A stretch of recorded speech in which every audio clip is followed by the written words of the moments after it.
Hi guys, Bigg Boss Malayalam season 6 live update ആയിട്ട് എത്തിയിരിക്കുകയാണ്. ലൈവിൽ പൊരിഞ്ഞ അടിയാണ് കുറച്ച് മുമ്പ് നടന്നത്. ടാസ്ക് തുടങ്ങി അതിനു മുമ്പ് അടി അങ്ങ് പൊട്ടി.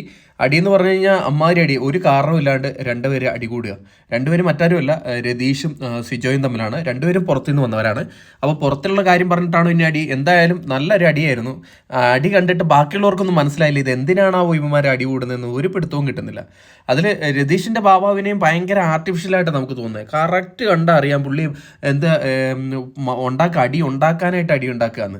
എന്തായാലും രണ്ടുപേരെയും കൂടെ ലാസ്റ്റ് ബിഗ് ബോസ് വിളിപ്പിച്ചു കൺഫെഷൻ റൂമിൽ എത്തിയുമ്പോഴല്ലേ നമ്മൾ കാര്യങ്ങൾ മനസ്സിലാവുന്നത്. ഇത് ഇവന്മാരുടെ പ്ലാനായിരുന്നു, മനുഷ്യനെ മണ്ടന്മാരാക്കാൻ വേണ്ടിയിട്ട്. കാരണം ഈ സീസണ് വേറൊരു ലെവലിലേക്ക് എത്തിക്കണം, അതായിരുന്നു ഇവരുടെ പ്ലാന്. അപ്പോൾ ഈ അടിയൊക്കെ ഉണ്ടാക്കി കഴിഞ്ഞാൽ കണ്ടന്റ് കിട്ടുമല്ലോ. അപ്പോൾ ബാക്കിയുള്ളവരുടെ മനസ്സിലൊക്കെ ഒരു കാട്ടുതീ വരും എന്നൊക്കെയാണ് പറയുന്നത്. ഇത് രതീഷിൻ്റെ പ്ലാനാണ്. രതീഷാണ് പറഞ്ഞത് സിജോയും കൂടി ചേർന്ന് പ്ലാൻ വർക്കൗട്ട് ആക്കുകയായിരുന്നു ചെയ്ത്. അപ്പോഴേക്കും ബിഗ് ബോസ് ലാസ്റ്റ് പറഞ്ഞ് നിങ്ങളുടെ പ്ലാനൊക്കെ നല്ലതാണ്, ഈ പ്രാങ്ക് പരിപാടിയൊക്കെ നിർത്തിയിട്ട് മര്യാദയ്ക്ക് ഗെയിം കളിക്കാൻ പറഞ്ഞിട്ടുണ്ട്.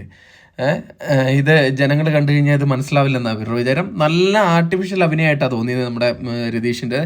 എന്തായാലും രസമുണ്ടായിരുന്നു. എന്തായാലും ബിഗ് ബോസ് ഇവർ ഇപ്പം പറഞ്ഞ് വിട്ടിട്ടുണ്ട്. എന്തായാലും നമുക്ക് നോക്കാം ഇനി അടുത്ത ടാസ്കിൽ റിയൽ ആയിട്ട് വല്ല അടി നടക്കുമെന്ന് നമുക്ക് നോക്കാം. എന്തായാലും ഇതൊരു ഫേക്ക് അല്ലെങ്കിൽ പ്രാങ്ക് അടിയായിരുന്നു. അപ്പോൾ കൂടുതൽ വിവരങ്ങളുമായി അടുത്ത വീഡിയോ ആയിട്ട് കാണുന്നവരെ ടാറ്റാ ബൈ.